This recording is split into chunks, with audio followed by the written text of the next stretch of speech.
So hi guys, welcome to my YouTube channel. So this is another video lecture और इस video lecture में मैं आपको पढ़ाऊंगी advantages and disadvantages of accounting. तो मैंने यहाँ पे एडवांटेजेस लिख रखे हैं और सेकंड स्लाइड में डिसएडवांटेजेस होंगे।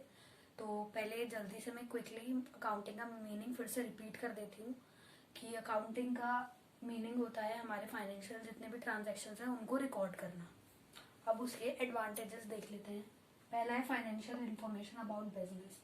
तो अकाउंटिंग का एक एडवांटेज है कि हम इसमें फाइनेंशियल इंफॉर्मेशन ले सकते हैं बिजनेस के बारे में, जैसे कितना उसने प्रॉफिट अर्न किया एक एनुअल पीरियड में, कितना उसने लॉस इनकर्ड किया, कितना उसका टर्नओवर रहा। सेकेंड एडवांटेज है हेल्प्स इन डिसीजन मेकिंग। अगर जो फर्म है वो अच्छा प्रॉफिट गेन कर रही है तो हम सोच सकते हैं बिजनेस के ब्रांचेस खोलने के लिए, एक्सपैंड करने के लिए उसको, और डिसीजन अच्छे से ले सकते हैं। मैनेजमेंट को भी हेल्प मिलेगी सारे अकाउंटिंग को देखकर। थर्ड है असिस्टेंट टू मैनेजमेंट। जो मैनेजमेंट है इसमें वही आ जाएगा, मैनेजमेंट को भी बहुत हेल्पफुल रहेगी अकाउंटिंग, क्योंकि मैनेजमेंट को ही डिसीजन लेने पड़ते हैं बिजनेस से रिलेटेड, और वो अकाउंटिंग या जर्नल एंट्रीज या लेजर वगैरह जब चेक करेंगे और टर्नओवर वगैरह प्रॉफिट लॉस सब निकालेंगे तो वो डिसीजन मेकिंग के लिए बहुत हेल्पफुल रहेगा। फोर्थ है इसका रिप्लेसेस मेमोरी।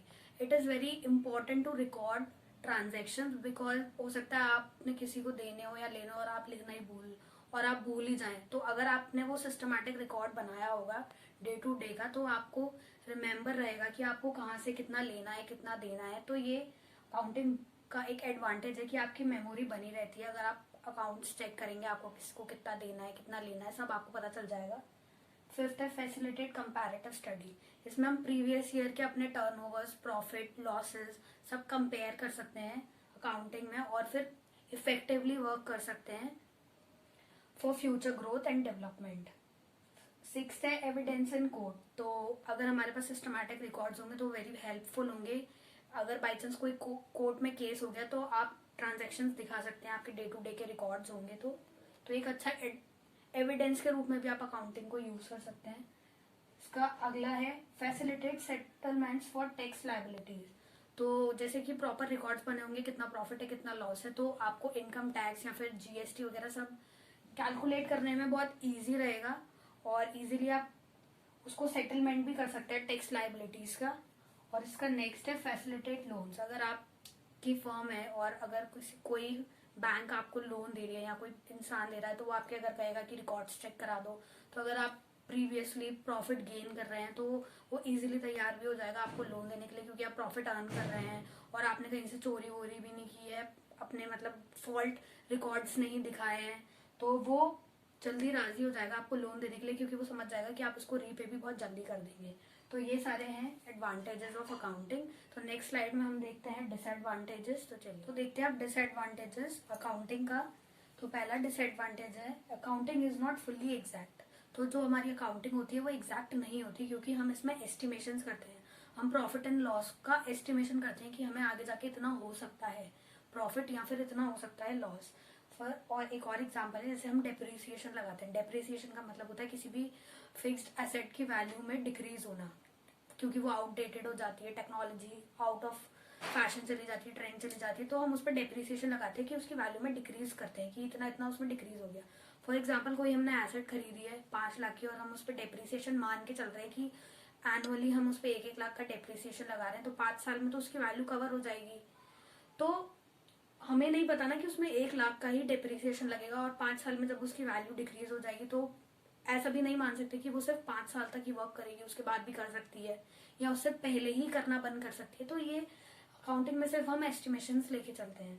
सेकंड है accounting does not indicate the realisable value. तो अकाउंटिंग में हम कोई भी रियलाइजेबल वैल्यू को इंडिकेट नहीं कर पाते हैं। फॉर एग्जाम्पल कि जैसे हमने कोई एसेट यूज कर रहे थे हम काफी टाइम से, वो हमारी अब काम नहीं कर रही तो हमने उसको बेच दिया।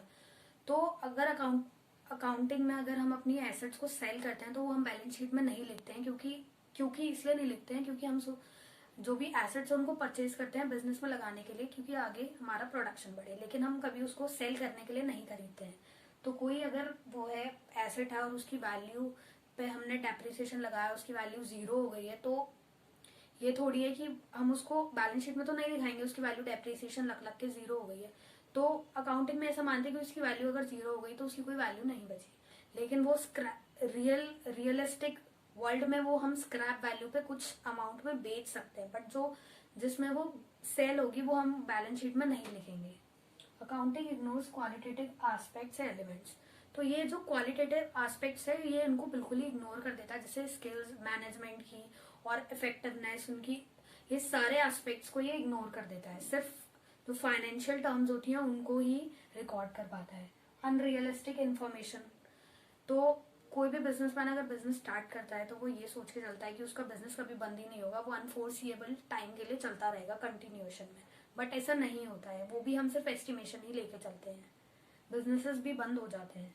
Incomplete information. तो बिजनेस है जो हमको अकाउंटिंग है वो इनकम्प्लीट इन्फॉर्मेशन देती है, जैसे कोई भी जो प्रॉफिट निकल के आया है वो हमारा रियलिस्टिक प्रॉफिट नहीं होता है। पूरा टर्नओवर वगैरह सब देख के बैलेंस शीट वगैरह में जितना भी वो प्रॉफिट आता है या लॉस आता है वो रियलिस्टिक बिल्कुल नहीं होता। रियलिस्टिक प्रॉफिट जो बिल्कुल एग्जैक्ट प्रॉफिट है आप तब निकाल सकते हैं जहाँ तो बिजनेस शट डाउन हो रहा हो या आप किसी को ट्रांसफर कर रहे हो, तभी आप उसका रियल बिल्कुल प्रॉफिट या लॉस निकाल सकते हैं, वरना तो एस्टिमेशन वाला ही आता है।